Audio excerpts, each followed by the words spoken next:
Hey everyone, Eric Watson here, freelance writer, player of games, writer of words, recorder of videos, and tabletop role-playing aficionado. Welcome to another DM's Guild review, my written and video review series where I take a look at the adventures and supplemental material at the Dungeon Masters Guild website. With this video, I'll be reviewing the DM's Guild adventure The Priest, the Witch, and the Lost Temple, designed by David McDonough for Dungeons & Dragons 5th edition. A review copy has been provided for the purposes of this review. If you enjoy my videos, consider supporting me via patreon.com/roguewatson. Shout out to Platinum patrons Andrew, Brian, Richard, and Joe, and Gold patrons RPG Papercrafts, Charming Grenade, and Pretty Boy and Yuma. Thank you all very much for your support. Now, The Lost Mine of Phandelver is one of the best Dungeons & Dragons 5th edition adventures around. It is known. This is pretty much all agreed upon, and has been a phenomenal success for the fact that it's the starter set series and everything. This adventure, which is designed for level 2 to 3, so it is very solidly tier 1, more than any other, reminds me of The Lost Mine of Phandelver. And I mean that in all of the high praise that entails. I consider that a huge compliment. Not that it rips anything off, but just the way it's structured around a single town with problems and has a lot of NPCs that have role-playing notes and details, and there's sinister things going on.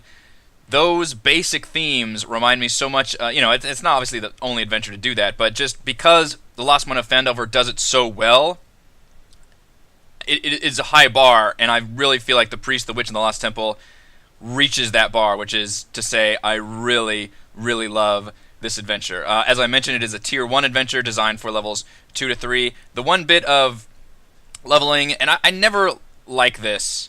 I never like it when an adventure has notes to level everybody up in the middle of the adventure. That never sits well with me, especially using milestone experience, which at this point, doing for our Tomb of Annihilation campaign, we're doing milestone, and I might just do that from here on out because I think that's really nice to have. But I never like it when an adventure is balanced that way. This one includes those notes, so you could start at level 2 and you're supposed to be level 3 by the time you end it. I don't want to level people up during the adventure. I would prefer if, whatever level it's designed for, get through that arc, and then at the completion of, this complete story, then you can level people up if you feel like they've done enough of it. But I don't like leveling people up in the middle of it. They can rest and everything, that's fine, and there are notes in here, but that's the only quibbling thing. But otherwise, so maybe level 3 it might be a little easy in the beginning, or level 2 it might be a little more challenging at the end, but I think you could do it without having to level up. Not a level 1 adventure, however, which is fine. Level 1 sucks in D&D, let's all admit that, and trying to balance an adventure for level 1 is equally just irritating and limiting, so the fact that this is a low-level adventure but not literally a level 1 adventure, I think fits pretty well.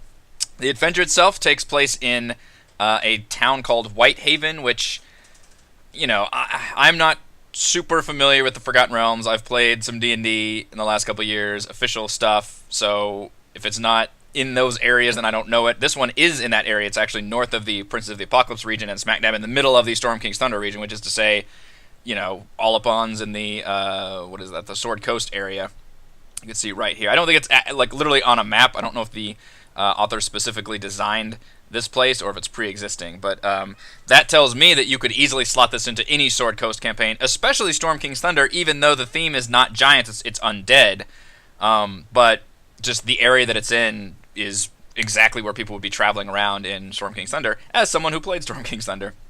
It is divided into 3 chapters. Chapter 1 entirely takes place in the town of Whitehaven, where the players are supposed to learn about what's going on and meet all the townsfolk and enjoy all the facilities and all those things.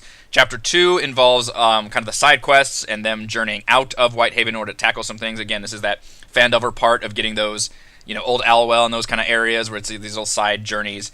And then Chapter 3 actually returns the players to Whitehaven, where things have happened and they discover there are evil things lurking under the city, and there's a really fun climax at the end. So it's got a really nice ebb and flow structure to it, and it really doesn't feel super railroady the way a lot of adventures can feel that tell good stories. This one, I think, really fits a good balance between telling a good story but still providing enough meaningful choices for players to make, and then like those fun kind of cutscene moments, I'm just going to call them cutscenes, where a DM just kind of takes over and explains what's going on, and the players just kind of sit there, hopefully with rapt attention, about what's happening. It's not necessarily designed for the players to fuck things up, to shake things up, but instead to have this kind of moment that everything's been building for. And it has several of those moments, but also feel like the players can make choices along the way about who they ally with and how they deal with certain situations. So it's got a nice mixture of that. There are some nice solid adventure hooks provided here, which actually pull from... Whoops, I have my picture thing on there. Can I turn that off? There we go. They pull from a lot of the official Forgotten Realms lore and information. So the Church of Torm and Neverwinter. There's this family called the Harples at Longsaddle, which is the nearby town. So it's just some reason that the characters will be traveling in this region, or they hear from somebody, or they get a message from the Harpers. They're all kind of adventure hooks, like this are usually kind of bullshit hand-waving stuff anyway. But I appreciate when you offer enough of them that make sense, and particularly here they seem like they make sense for the region and the history of the Sword Coast, within like a short little paragraph. So Chapter 1, Whitehaven, is a fantastic town. It is missing a map, which is a bummer, and there are maps included in this adventure, but there are no maps of the town, even though the town is actually annotized quite well in terms of each one is given its own area. As you can tell, this is a very wordy adventure. I think it comes in, let's see, what is the 36 pages, I guess 38 total if you include the appendix, and kind of smallish font, at least it feels like to me. So it really packs a lot in here, and that's kind of the theme of the entire adventure here, is just how much content is packed into just a relatively short adventure. Whitehaven has a ton of really nice, fun NPCs. Look at this. The notes on just role-playing the innkeepers, Anton and Hilda, is, 6 paragraphs? Like, that's crazy. It's awesome. I love it. It might even be a little too much. Maybe just because of the way it's organized. There are sidebars here designed to, what the DM reads, but just reading through it and trying to find a certain piece of information could be a little overwhelming just because there's a lot packed in here. But everybody's got something going on. Like, the town has this little, kind of the civil war brewing over the newly arrived, the titular witch, which is a Red Wizard of Thay, who has basically denounced her pseudo-evil ways. The Red Wizards are fairly evil, I think, right? They're all into, slavery and shit, so it's not good. And, undead and power. She basically renounced all that and kind of fled the area with a lover who befriended her and kind of was her, North Star, the guiding light, whatever you want to call it, her good conscience. And anyway, I'm telling you all this because it's all written in the adventure. This is all notes and notes of role-playing for these characters and this back history. And they have gotten this home together nearby, and they're kind of they want to be able to move closer to Whitehaven and be a part of the community, but people are threatened and fearful of them, as people in small towns often are. I'll leave it at that. Of new people coming in, and so there's a bit of trepidation there, and they're being blamed for the current problem of a undead uprising. I guess more so than usual, because Forgotten Realms, often has undead just kind of hanging around area, but I suppose these are more uppity undead.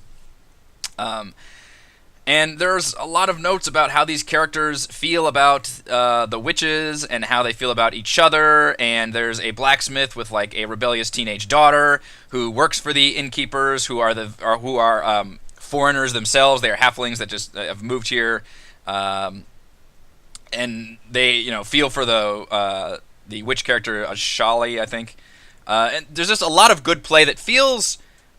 It's that wonderful concept of feeling like there's modern day people. They feel like real people, I guess, and not just like the fantasy storybook people, which that can be fine in certain contexts, but this feels like it is a real living, breathing city full of real people that maybe aren't necessarily bad people, but just have those kind of ingrained prejudices. And a good example of that is the blacksmith character, who definitely is kind of prejudiced against the newcomer witch. And he's kind of fallen in with the local priest, who is kind of that classic, almost like a Stephen King character, where it's the the Hellfire and Damnation. Maybe not a little bit toward the zealousness, but he's the reason why the actual undead invasion is happening. That's the big twist here, which I love. It's fantastic, and he's got this kind of local bandit group who is also this kind of zealous group of people called the Warriors of Torm, and they've taken over this tower, which is right here. You can see the maps are the Dyson logo style maps, and if you've watched my Roll20 review of Dragon Heist, you know I do not like this map style at all. I will preface by saying I really appreciate that all the dungeons are mapped out. I like that a lot. And obviously the designer's not making these maps, for my taste. It's just these are the ones he wanted to use. And I know there are people that like this style a lot, or there's people that are maybe indifferent to it. I am on the other kind of extreme end. I really actively dislike this map style, especially as someone who plays in Roll20. It just does not look good as somebody who uses battle maps. And that's not to blame the author for anything like that. It's just the style he chose. I'm just saying, for the purposes of my review, I do not like this map style at all. And unfortunately, it kind of also does the Fandelver thing where it doesn't have maps for some of the side content, so it's just the kind of main dungeons. That's part's okay because we did have dungeon maps here, and there are several of them, which is nice.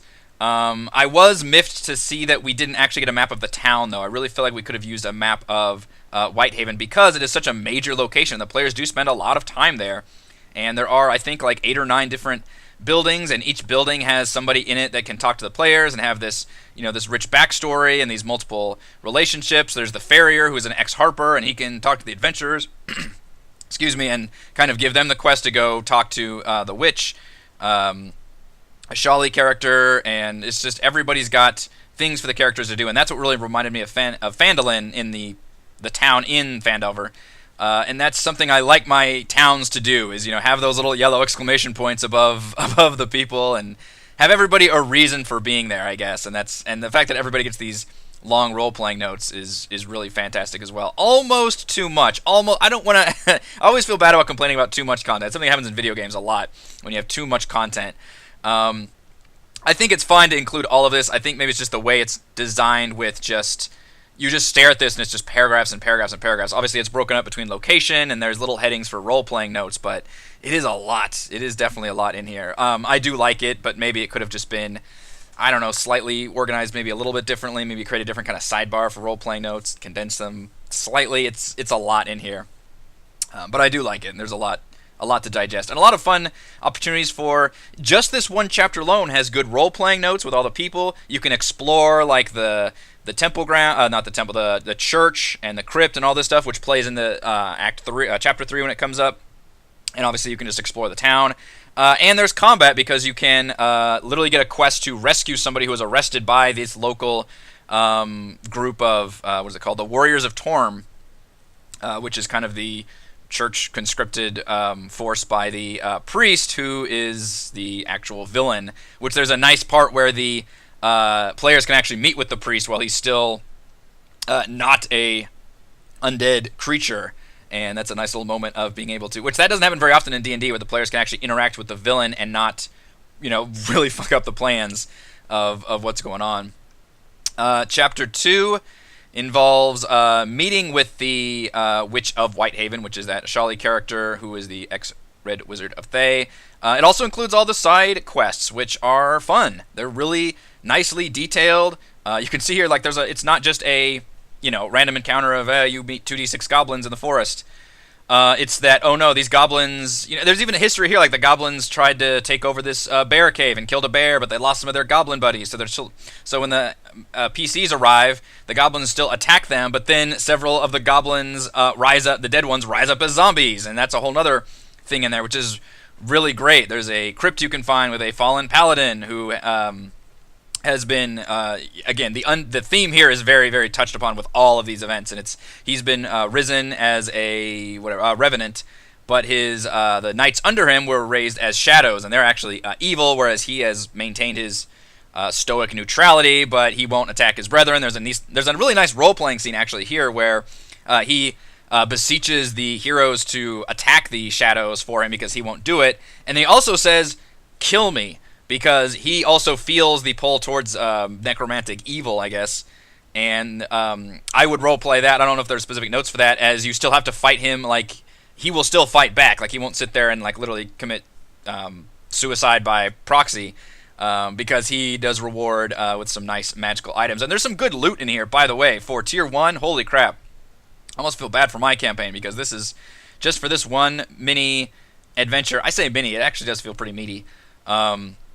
You get several +1 weapons, which is really nice, and they're detailed in nice ways too. Like a maul shaped like a dragon's head. Like that's fantastic. I like that. The main part of Chapter 2 is the Witch's Home, which is a really nice. Here we go. Is the dungeon. And again, I love that we get these maps. I just do not like this Dyson logo style. If you like that style, then you will be in for a treat for this adventure. I look at this and just kind of cringe, honestly. But it's fun. It's a magically warded home. That still feels appropriate for low-level heroes, but there's a lot of fun stuff going on. Like there's an unseen servant who's just wearing like a chef's hat and doing funny stuff. That's good. The garden area has an awakened tree and a bunch of plants that will attack you. There are various glyphs and magical traps. There's a mimic as a spell book. There's a lot of little things you can throw at the players. Ultimately, they're not actually supposed to fight the Red Wizard. They're supposed to just meet with her. There's a really fun cutscene where she's actually communing with a demon to try to figure out like what is going on here, because everybody's blaming me for these undead attacks. And so the players will actually learn more information and possibly even kind of ally themselves with the Red Wizard here, who has this big, extensive, cool, drawn-out history with the other woman that she fell in love with, who she ended up having to kill her parent. Like it's almost like a mini like drama novel here going on with her backstory about this. She ran away together with this woman from like a lower standing, and it was fantastic reading. It's really compelling stuff. I enjoyed it. I don't know if any of that would actually come up into play. Hopefully it would, because it's so well done, and how well this character has been just looked at from all 3 dimensions. Enjoying that quite a bit. But ultimately it is just a kind of cutscene that they meet with her, and then Chapter 3 we return to the town of Whitehaven, which has been. It kind of depends on if the players actually went into that tower and rescued the people, or if those Warriors of Torm still have a stranglehold over the town. But either way, it should end up with undead pouring up out of the crypts, and the players have to go through. And again, this is kind of why I wanted that map, because then the town kind of turns into a battle map on its own. The players have to come through and defeat a lot of the undead. There's a lot of townsfolk that need rescuing, including there's a nice bit where the blacksmith kind of changes factions at that point. Like he can kind of be convinced, like, oh shit, yeah, you're the foreigners are actually on the level, and it's our own homegrown priest who's actually the asshole. Lots of undead fights. They can break their way into a crypt here, which has some nice bit of loot and more undead to fight. Ultimately, it comes down to a fun scene where the priest steps through this portal, but in order to step through it, he loses all his mortality. He becomes like basically a baby lich. He's kind of a low CR undead wizard, which to me is just a lich stat block that's not CR 20 or something. And there's basically a second dungeon after that where they actually go through the temple. The Ashali woman has to come through and actually leave the portal open, so there's a fun moment where she comes back. I really like that theme, by the way, of introducing NPCs and having them come back in a meaningful way. She opens the portal so the players can go through here into another dungeon, which is this really cool alien exotic. Like this, it's a portal to like the Underdark, where there's fucking giant mushrooms growing everywhere, and everything's under decay. There's actually not that many monsters here at all. It's just basically the final room, which has the now undead priest trying to get this orb of undeath. Man, Orcus is a very popular thing to explore in these adventures. I find people like dealing with the undead, and he has to fight this Bodak, which is the final. So you actually meet the final boss fight as these two things fighting each other, which is an interesting way to scale a final boss fight in the player's favor. If you want to use a more powerful stat block for a creature, have them just come off a fight with another creature so where they are wounded, which is the case here, which I thought is a really nice way of scaling that down. However, I would argue, as always, if you only have a single boss fight, then the favor always goes to the players because of the action economy and just the way things are balanced that way. Although I do believe he has legendary actions, which helps with that, so that does look like an interesting fight. And then at the end, has this really fun moment where the players have to basically prevent this and the reason all this undead has been happening is this orb of undeath has been, the barriers have been weakening, and so it's creating all the zombies in the area to rise up, and Ashali has to actually make the decision to use a part of her life force, sacrifice literally some of her life to reseal the barrier. And there's this really epic moment where she becomes like an old wizened woman, and of course her young lover comes up and still like pats her hand and hugs her and loves her, and it's amazing. Like, it's really, really great storytelling that uses NPCs in a really fun way, but still allows the hero, the actual player characters to be the heroes. It's a very fine line to walk for a creator to make a compelling story with actual NPCs in major roles, but still not bring the spotlight away from the PCs, who should always be like the main heroes. That's a really tough, like, and how do you write an adventure when you don't even know who your heroes are? Like, that's a really tough thing to do. And I feel like this solves that pretty well by just giving the NPCs important things to do. And Ashali basically being the main one, and having her have that epic moment where she essentially has to seal the evil, even though the players are the ones going in and actually defeating it. So that's a really, really good balance of how it's done there. And I just think the adventure does such a good job at balancing, the having choices throughout, as well as having really fun, cutscenes and storytelling, and a really good balance between those main pillars of D&D, which is combat, exploration, and role-playing. It's really got everything in there. It packs so much into just like 35 pages. I went through just kind of a rapid fire of everything, and I was completely enamored and blown away with how this handles a Tier 1 adventure. Just absolutely phenomenal. I loved it. Pros and cons for the Priest, the Witch, and the Lost Temple.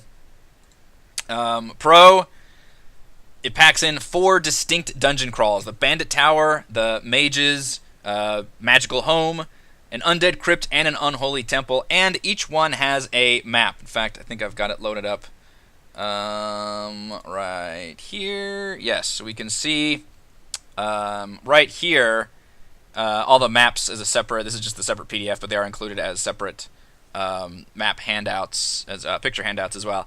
Now, you're going to find that as a con as well, just because I personally don't like this Dice and Logo style of maps, but the fact that we did get maps, I will have to give props to that, so that is something. Pro: the NPCs are given such heavily detailed backstories, relationships, and role-playing notes. They all feel very three-dimensional, very realistic. The way their prejudices and their relationships to each other and all those things, and the whole story with Ashali and her lover from her backstory, like, is just incredible. That's like the detail you would give to like a player character, and it's awesome to see that for an NPC, and also for all these town NPCs, which is fantastic.